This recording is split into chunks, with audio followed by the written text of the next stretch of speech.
जय माता की। दूसरा अध्याय, देवी भागवत पुराण।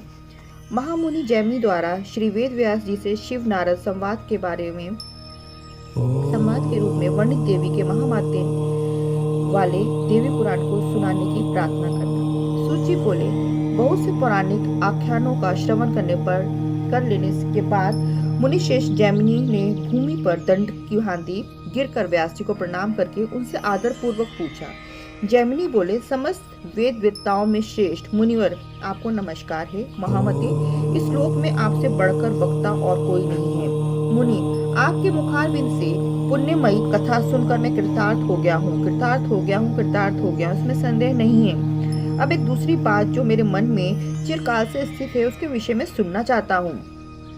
जगत के आदि में उत्पन्न भक्तों के दुर्गम कष्टों को दूर करने वाली तीनों लोकों की माता नित्य स्वरूपा सच्चिदानंद स्वरूपनी जो भगवती दुर्गा है, ब्रह्मा आदि देवताओं के लिए भी दुर्लभ है, जिनके दोनों चरणार बिंदों को अपने हृदय कमल पर धारण करते हुए विश्वेश्वर शिव स्वरूप से स्थित हैं। उसके अनुपम महामात्य का आपने जो संक्षेप में वर्णन किया है, उससे मेरी तृप्ति नहीं हुई है। अतः महाभाग, आप उसका विस्तार से वर्णन करने की कृपा करें। मुनि श्रेष्ठ, आपको नमस्कार है। ये मनुष्य शरीर अत्यंत दुर्लभ है। अनेक सैकड़ों जन्मों के बाद इसे प्राप्त करके जिसने उस भगवती महामात्य का श्रवण नहीं किया, उसका जीवन व्यर्थ है। उनका ये वचन सुनकर सत्यवती पुत्र व्यास जी ने मुनिवर जैमिनी की प्रशंसा करके उनसे कहा।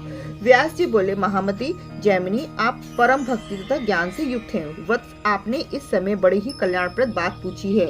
इसके लिए आप साधुवाद के पात्र हैं, जिसका श्रवण करके भक्ति और धर्म से शून्य महान पापी मनुष्यों को भी इस लोक में पुनर्जन्म नहीं होता, और जिसे सुनकर पापी मनुष्य ब्रह्म हत्या आदि पातकों से भी छूट जाता है। उस कथा को आप सुनना चाहते हैं, अतः आप परम भाग्यशाली हैं। मुने, ब्रह्म हत्या आदि समस्त पाप भी तभी तक मनुष्य को ग्रस्त किए रहते हैं जब तक भगवती का चरित्र उसके कान में पड़ नहीं जाता है। यदि सैकड़ों पाप किया हुआ मनुष्य भी इस दुर्गा चरित्र का श्रवण करता है, तो उसे देखकर यमराज भी अपना दंड छोड़कर उसके चरणों पर गिर जाते हैं। मुझे उन भगवती के अतुलनीय महामात्यों को बता सकने में भला कौन समर्थ है, जिस महामात्य का अपने 5 मुखों से भगवान शंकर भी वर्णन नहीं कर सके हैं। वाराणसी क्षेत्र में भगवान शिव स्वयं उन भगवती का ही ब्रह्म संज्ञक तारक महामंत्र जो गुरु कृपा मुझे प्राप्त हुआ है, उसे तत्परता पूर्वक आकर मुमुक्ष जनों के कान में कहते हुए उन्हें निर्वाण नामक महामोक्ष पद प्रदान करते हैं। ब्रह्म ऋषि जैमिनी, मोक्ष तथा निर्वाण पद प्रदान करने वाले वे भगवती सभी मंत्रों की एकमात्र बीज स्वरूपनी महामते, सभी वेद मोक्ष प्रदान करने वाली उन भगवती को वहां के समस्त मंत्रों की अधिष्ठात्री देवता कहते हैं। शशक, खरगोश, मशक, मच्छर आदि तथा और भी जो अन्य प्राणी इस पृथ्वी पर है, उन्हें मोक्ष देने के लिए भगवान शिव वाराणसी पुरी में दुर्गा यह तारक मंत्र कान में स्वयं प्रदान करते हैं। मुनिश्रेष्ठ जैमिनी, एकाग्रचित्त होकर अब आप उसे सुनिए। मैं शिव नारद संवाद रूप महान पापों का नाश करने वाले अतुलनीय दुर्गा महामात्य का विशेष विस्तार के साथ वर्णन करूंगा। एक समय की बात है, सभी देवतागण मंदर पर्वत पर एकत्रित हुए। वहां पर गंधर्वों सहित सभी ऋषिगण भी आए हुए थे। उनके प्रकार के वृक्षों से व्याप्त सुगंधित और विकसित पुष्पों की गंध से दिशाओं को सुरभित करने वाले सुमेरु शिखर के समान प्रतीत होने वाले उस रमणीक गिरिश्रेष्ठ मंदराचल के पृष्ठ पर बैठे हुए भगवान कृष्ण और भगवान शिव को देखकर महर्षि नारद मुनि ने हाथ जोड़कर विनम्रता पूर्वक भगवान शिव से पूछा। नारद जी बोले, भक्तों पर कृपा करने वाले तथा तीनों लोक में वंदनीय देवेश, ज्ञानियों में श्रेष्ठ विशुद्ध आत्मा वाले आप ही ब्रह्मा नाम से जाने जाते हैं। परमेश्वर केवल आप ही वास्तविक तत्व को जानते हैं। जगन्नाथ, अन्य देवता या ऋषि उस तत्व को नहीं जानते हैं। आप तीनों लोगों को पवित्र करने वाले गंगा जी को आदर पूर्वक अपने सिर पर धारण करते हैं। चंद्रमा को अत्यंत सुंदर देखकर आप उन्हें अपने सिर का आभूषण बनाया है। सर्वज्ञ, इस समय मैं आपसे जो पूछ रहा हूँ उसे आप मुझे बताने की कृपा करें। महेश्वर, स्वयं आप भगवान विष्णु और जगतपति ब्रह्मा, इन देवताओं की भक्ति पूर्वक उपासना करने से परम पद प्राप्त होता है, तो फिर तप के द्वारा आप लोगों का उपास्य देवता कौन है? आपके समान इस बात को वाणी से बताने में इस भूमंडल में और कोई भी समर्थ नहीं है। कृपा मूर्ति महेश्वर, इस प्रकार के प्रभाव वाले आप लोगों के जो उपास्य देवता हैं, उनके विषय में मुझे भी अवश्य जान लेना चाहिए, अतः कृपा करके मुझे बताइए। व्यास जी बोले, मुनिश्रेष्ठ जैमिनी, इस प्रकार उन देव ऋषि नारद का वचन सुनकर उस पर बार बार विचार करके महादेव जी ने उनसे यह कहा। श्री महादेव जी बोले, तात, आपने जो बात पूछी है वह तो परम गोपनीय है। वत्स, ऐसी बात भला कौन बताने योग्य क्यों नहीं है? मुनिश्रेष्ठ, मैं आपको बताऊंगा। व्यास जी बोले, देवाधिदेव शिव के ऐसा कहने पर देव ऋषि नारद जी दोनों हाथ जोड़कर खड़े हो गए और सर्वव्यापी जगन्नाथ नारायण से कहने लगे, भक्तों पर कृपा करने वाले देवाधिदेव भगवान महेश्वर अपने उपास्य इष्ट देव के विषय में बताने की कृपणता कर रहे हैं, अतः शरणागतों पर कृपा करने वाले देवेश, आप उनसे कहने की कृपा करें। श्री नारायण बोले, तात, उस देवता से आपका क्या प्रयोजन? आप सबके देवता तो हम ही हैं, हमारी ही आराधना करके आप परम पद प्राप्त कर लेंगे, अतः आप सबके देवता से आपका क्या प्रयोजन? व्यास जी बोले, इस प्रकार उन नारायण का भी ये वचन सुनकर मुनिश्रेष्ठ नारद हाथ जोड़कर स्तुति वचनों से शिव तथा विष्णु का स्तवन करने लगे। नारद जी बोले, विश्वेश्वर देव प्रसन्न होइए, नारायण वासुदेव प्रसन्न होइए, अपने शुभ शरीर के अंगों में सर्प रूपी आभूषण धारण करने वाले शिव प्रसन्न होइए, कौस्तुभ से विभूषित शरीर वाले नारायण मुझ पर प्रसन्न होइए, शरण देने वाले गंगाधर मुझ पर प्रसन्न होइए, सुदर्शन चक्र धारण करने वाले पूजनीय विष्णु मुझ पर प्रसन्न होइए, दिगंबर रूप विश्वेश्वर मुझ पर प्रसन्न होइए, गदा रूप धारण करने वाले जगन्नाथ मुझ पर प्रसन्न होइए, त्रिपुर का वध करने वाले शिव को नमस्कार है, असुर कंस का वध करने वाले कृष्ण रूप विष्णु को नमस्कार है, अंधक का सुर का विनाश करने वाले शिव को नमस्कार है, तथा तृणावृत का संहार करने वाले विष्णु को नमस्कार है, 5 मुख वाले आप शिव को नमस्कार है, विष्णु को बारंबार नमस्कार है, गरुड़ासन विराजमान और विष्णु तथा चंदी पर आरूढ़ आप शिव को नमस्कार है। व्यास जी बोले, परम पूज्य उन देव ऋषि नारद को इस प्रकार स्तुति करते हुए देख के महादेव जी की ओर दृष्टि करके भगवान विष्णु ने कहा। विष्णु जी बोले, देव, ये ब्रह्मा पुत्र देव ऋषि नारद परम भक्त, ज्ञानी एवं विनम्र भाव वाले हैं, आप भक्त वत्सल हैं, इसलिए आपको इन पर अवश्य कृपा करनी चाहिए। व्यास जी बोले, भगवान शिव ने भी भगवान विष्णु द्वारा कही हुई बातों को सुनकर कहा, आप शरणागतों पर कृपा करने वाले हैं, आपने मेरे लिए अत्यंत कल्याणकारी बात कही है। तत्पश्चात महान ज्ञानी बुद्धिमान नारद जी कृपा सिंधु देवाधिदेव महादेव जी ने से पुनः पूछा। नारद जी बोले, इंद्र आदि समस्त लोकपालों ने आप विष्णु जगतपति ब्रह्मा की उपासना करके श्रेष्ठ पद प्राप्त कर लिया। देवेश, यदि आप मेरे ऊपर अनुग्रह करें तो आप लोग जिस पूर्ण तथा अविनाशी देवता की आराधना करते हैं उसके विषय में मुझे भी बताइए। देव, जिसकी कृपा से आपके ऐसे महान ऐश्वर्य प्राप्त किया है, उस देवता के विषय में यदि आप मुझे बताते हैं तो मेरे ऊपर यह आपका अनुग्रह होगा। व्यास जी बोले, योगेश्वर मुनिवर, नारद जी द्वारा इस प्रार्थना करने पर निर्मल पति भगवान शंकर पहले तो सतत समाधिस्थ हो गए, पुनः भगवती श्री दुर्गा के चरण कमल का अपने हृदय में धारण करते हुए और उन्हें ही एकमात्र पूर्ण ब्रह्म जानकर उन्होंने आदर पूर्वक कहना प्रारंभ किया। इति श्री महाभागवते महापुराणे व्यास जैमिनी संवादे व्रतोपासना वर्णन नाम द्वितीय अध्याय। जय माता। तीसरा अध्याय, देवी महामाते वर्णन, देवी द्वारा त्रिदेवों को सृष्टि आदि के कार्यों में नियुक्त करना, आदि शक्ति का गंगा आदि 5 रूपों में विभक्त होना, ब्रह्मा जी के शरीर से मनु तथा शत्रुपा का प्रादुर्भाव, दक्ष की कन्याओं से सृष्टि का विस्तार, आदि शक्ति द्वारा भगवान शंकर को भार्या रूप में प्राप्त होने का वर प्रदान करना। श्री महादेव जी बोले, जो शुद्ध, शाश्वत और मूल प्रकृति स्वरूप में जगदम्बा है, वही साक्षात परब्रह्म है, वही हमारी देवता भी हैं। जिस प्रकार के ब्रह्मा के विष्णु स्वयं ही में इस जगत की उत्पत्ति, पालन और संहार के कार्य में नियुक्त हो, उसी प्रकार अनेक ब्रह्मांडों में निवास करने वाले करोड़ों प्राणियों के सृजन, पालन और संहार का विधान करने वाली महेश्वरी ही है। प्राचीन काल में वे पूर्णा भगवती को ही अपनी लीला से दक्ष की कन्या के रूप में, हिमवान की पुत्री के रूप में और अपने अंश से विष्णु भार्या लक्ष्मी के रूप में एवं ब्रह्मा की भार्या सावित्री तथा सरस्वती के रूप में प्रकट हुई। नारद जी बोले, देवेश, यदि आप मुझ पर प्रसन्न है तो मेरे प्रति उत्तम प्रीति तथा तब नाथ महामते मुझे विस्तार से ये सब प्रसंग बताइए, जिससे वे प्रकृति रूपा पूर्णा भगवती प्राचीन काल में दक्ष कन्या के रूप में अवतरित हुई और जिस प्रकार भगवान शिव ने उस ब्रह्म स्वरूपिणी को पत्नी के रूप में प्राप्त किया, जिस प्रकार वे हिमालय के घर में पुनः पुत्री होकर उत्पन्न हुई और फिर त्रिदेव ने उन्हें पत्नी के रूप में प्राप्त किया। श्री महादेव जी बोले, पहले यह जगत सूर्य, चंद्रमा, तारों, दिन रात, अग्नि, दिशा, शब्द, स्पर्श आदि तथा अन्य किसी प्रकार के चेत से रहित था। उस समय श्रुति के द्वारा एकमात्र जिनका प्रतिपादन किया जाता है। ब्रह्म स्वरूपिणी वे ही भगवती विद्यमान थी। सच्चिदानंद विग्रह वाली वे प्रतिरूपा भगवती शुद्ध ज्ञान रूप से युक्त, नित्य वाणी से परे, निर्वैव योगियों के द्वारा कठिनता से प्राप्त होने वाली, सर्वत्र व्याप्त रहने वाली, उपद्रवों से रहित, नित्यानंद स्वरूपिणी तथा सूक्ष्म और गुरुतत्व आदि गुणों से परे हैं।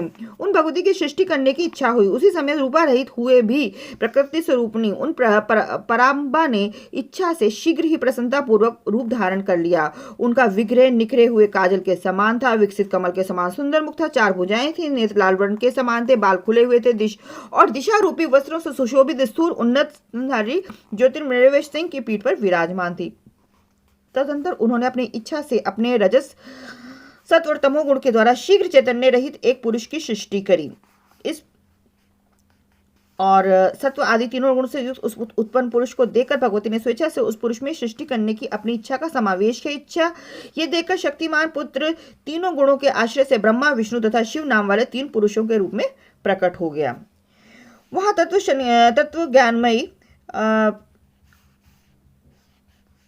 ज्ञानमयी तथा संसार से मुक्ति दिलाने वाली भी यही माया है। माया के वशीभूत जीव जब उस परम शक्ति की उपेक्षा करने लग गए, तब उन्हें मोहात्मी का उस माया का आश्रय ग्रहण करने वाले वे पुरुष भी थे। विषयों के प्रति आसक्त होने पर मुनिश्रेष्ठ उस समय वे उस माया के प्रभाव से अत्यंत प्रमत्त हो गए। तीसरी जो पराविद्या है वह स्वयं गंगा, दुर्गा, सावित्री, लक्ष्मी, सरस्वती इन 5 रूपों में विभक्त हो गई है। उन साक्षात जगत पालनी पूर्णा प्रकृति ने सृष्टि कार्य में ब्रह्मा, विष्णु तथा शिव को अलग अलग नियुक्त करके कहा, मैंने सृष्टि के निमित्त ही आप लोगों को अपनी इच्छा से उत्पन्न किया है, अतएव महाभाग आप वैसा ही कीजिए जैसी मेरी इच्छा है।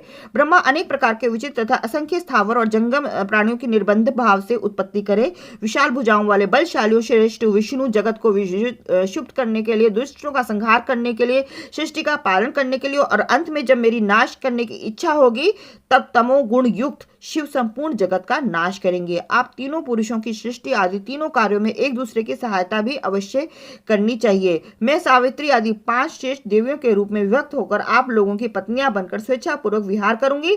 सभी प्राणियों में नारी रूप धारण करके शंभु के सहयोग द्वारा स्वेच्छा से सभी प्राणियों को जन्म दूंगी। ब्राह्मण, अब आप मेरी आज्ञा अनुसार मनुष्य सृष्टि कीजिए, नहीं तो इस सृष्टि का विस्तार नहीं हो पाएगा। ब्रह्मा आदि से ऐसा कहकर प्रकृति स्वरूपिणी परात्पर महाविद्या और उनके देखते देखते अंतर्ध्यान हो गए, और उनका यह वचन सुनकर ब्रह्मा जी ने सृष्टि कार्य का आरंभ कर दिया। ये सब जानकर ब्रह्मा भी सृष्टि करना छोड़कर उस अभिलाषा के साथ तपस्या निश्चल होकर बैठ गए। इस प्रकार आराधनाथ उन तीनों के तप की परीक्षा करने के लिए स्वयं प्रकृति ब्रह्मांड को शुभ करने के लिए भयंकर रूप से धारण करके पास आई। उन्हें देखकर ब्रह्मा जी व्याक्रांत हो गए और उन्होंने अपना मुख फेर लिया। वे उनके सम्मुख पुनः गई और तब ब्रह्मा जी विमुख हो गए। इस प्रकार वे चारों दिशाओं में क्रम से बार बार गई और इससे अत्यंत डरे हुए ब्रह्मा 4 मुख वाले हो गए और भय से संस्कृत होकर वे तपस्या छोड़कर उस समय वहां से भाग गए। उसके बाद महान भय उत्पन्न करने वाली प्रकृति वहां पर शीघ्र पहुंची और जहां परम विष्णु एकाचित होकर तप कर रहे थे, उन्हें देखकर 1000 सिंह, 1000 नेत्र, 1000 पैरों वाले विष्णु भी उस समय भयभीत हो गए और तपस्या छोड़कर आंखें बंद करके जल के अंदर प्रविष्ट हो गए। इस प्रकार उन दोनों की तपस्या भंग हो जाने पर भीषण रूप वाली वे प्रकृति महेश के पास गई, किंतु वे किसी भी तरह से उनका ध्यान भंग करने में समर्थ नहीं हो सकी। अपने विज्ञान विशेष से भगवान शिव भयंकर रूप वाली देवी प्रकृति परीक्षा के लिए आई हुई जानकर समाधि में ही बैठे थे। उनसे अत्यंत प्रसन्न हुई प्रकृति स्वरूपनी श्रेष्ठ भगवती को गंगा स्वरूप से स्वर्ग में स्थित है भगवान शिव को देवी पूर्णा के रूप में प्राप्त हुई। उन्होंने अपनी पूर्व प्रतिज्ञा के अनुसार अपने अंश से सावित्री होकर प्रति रूप में ब्रह्मा जी को प्राप्त कर लिया। महामते, इस प्रकार उन्होंने अपने ही अंश से लक्ष्मी होकर विष्णु को पति रूप में प्राप्त किया और अपने ही अंश से सरस्वती के भी रूप में भगवती प्रतिष्ठित हुई। इस प्रकार महामते समाधि भंग हो जाने के अनंतर लोक पितामह ब्रह्मा ने पृथ्वी आदि महाभूतों तथा अन्य तत्वों की उत्पत्ति करके मरीचि और आदि 16 पुत्र ऋतु, अंगरिंग, प्रचेता, वशिष्ठ, नारद, भृगु और पुलस्त्य इन 10 मानस पुत्रों का सृजन किया। महामते, ये सभी 10 पुत्र समान गुण वाले प्रभाव वाले थे। इसके बाद उन्होंने दक्ष और आदि प्रमुख प्रजातियों तथा मनुष्य की उत्पत्ति की।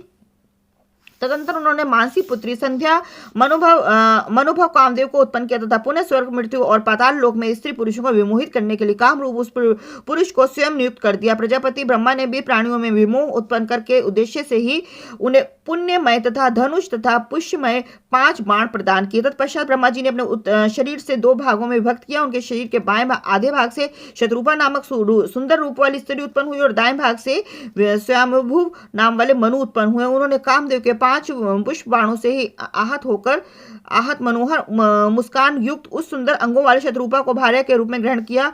मुने तत्पश्चात उन स्वयंभू मनु ने शत्रुपा से 3 कन्या तथा 2 पुत्र उत्पन्न किए। देवऋषि ये आकुति, देवहूति, प्रसूति नामक कन्याएं थी। प्रियव्रत उत्तान पाद के नामक के पुत्र थे। उन्होंने आकुति नामक अपनी पुत्री रुचि प्रजापति को, मध्यमा पुत्री देवहूति को, ऋषि कर्दम को तथा सुंदर स्वरूप वाली तीसरी पुत्री प्रसूति दक्ष प्रजापति को समर्पित कर दी। कर्दम ने देवहूतियों से अरुंधति आदि 9 पुत्रियां उत्पन्न की। वे पुत्रियां विशिष्ट और ऋषियों की भार्याएं हुई। प्रजापति दक्ष की भी 14 कन्याएं हुई। अदिति, दिति, दनु, काष्ठा, अरिष्ठा, सुरसा, तिमि, मनु, क्रोधवशा, ताम्रा, विंता, कद्रु, स्वाहा और भानुमति, ये उन कन्याओं के नाम कहे गए हैं। उन्होंने उनमें से स्वाहा नाम की कन्या अग्नि को शेष 13 कन्याएं ऋषि कश्यप को प्रदान कर दी। कश्यप ने अपने उन पत्नियों से नानविध प्रजाएं उत्पन्न करी और उन प्रजाओं को संपूर्ण जगत व्याप्त हो गया। इस प्रकार भगवान ब्रह्मा ने इस सारे संसार की सृष्टि की। तदंतर देवी प्रकृति ने उन ब्रह्मा जी से कहा, महामते द्विजगण तीनों संध्याओं में जिनकी उपासना करते हैं सावित्री मेरे अंश से उत्पन्न हुई है। वे सरस्वती तथा लक्ष्मी भी मेरे अंश से उत्पन्न हुई है, जिन्होंने अपनी लीला से तीनों लोगों के पालन करता विष्णु को पति रूप में प्राप्त किया। आप दोनों ब्रह्मा और विष्णु विषयासक्त हो गए हैं। देवऋषि उन साक्षात परा प्रकृति को पूर्ण भाव से पत्नी रूप में पाने की अभिलाषा करते हुए भी शिव परम योगी बने रहे। इस प्रकार तपस्या में रत उन महान शिव ने परा प्रकृति जगदम्बिका ने प्रसन्न होकर प्रत्यक्ष रूप में कहा। प्रकृति बोली, शंभो आपका कौन सा अभीष्ट वर है, मुझसे वे मांग लो। आपकी तपस्या पूर्ण उपासना से परम प्रसन्नता की प्राप्त हो, वह मैं आपको वर अवश्य दूंगी। शिव जो बोले, जिनसे पूर्व में 5 श्रेष्ठ नारियां प्रकट हुई हैं, वे आप विशुद्ध प्रकृति हम ब्रह्मा, विष्णु तथा महेश्वर को प्राप्त होंगी। उनमें से अपने अंश से सावित्री रूप में उत्पन्न होकर आप ब्रह्मा जी की हुई। अपने ही अंश से लक्ष्मी तथा सरस्वती को विष्णु को प्राप्त हुई तथा किंतु परमा पूर्णा प्रकृति आप स्वयं अपनी लीला से कहीं जन्म लेकर मुझे प्राप्त हो। प्रकृति बोले, दक्ष प्रजापति के यहाँ अभिमाया के नाम से उत्पन्न होकर मनोहर शरीर वाले पूर्णा प्रकृति में ही आपकी भार्या बनूंगी। जब दक्ष के यहाँ उनके देह अभिमान से मेरा अनादर होगा, अब अपने माया रूपी अंश से मोहित होकर मैं अपने स्थान को चली जाऊंगी। पर महेश्वर, उस समय आपसे मेरा वियोग हो जाएगा, तब आप भी मेरे बिना नहीं रह सकेंगे। इस प्रकार हम दोनों के बीच में परम प्रीति बनी रहेगी। श्री महादेव जी बोले, मुनि व परमेश्वरी प्रकृति महेश्वर से ऐसा कहकर अंतर्ध्यान हो गई और शिव के मन में प्रसन्नता को व्याक्त हो गई। इति भगवते महापुराणे शिव नारद संवादे महेश्वर वरदान वर्णम नाम 3य अध्याय। जय माता।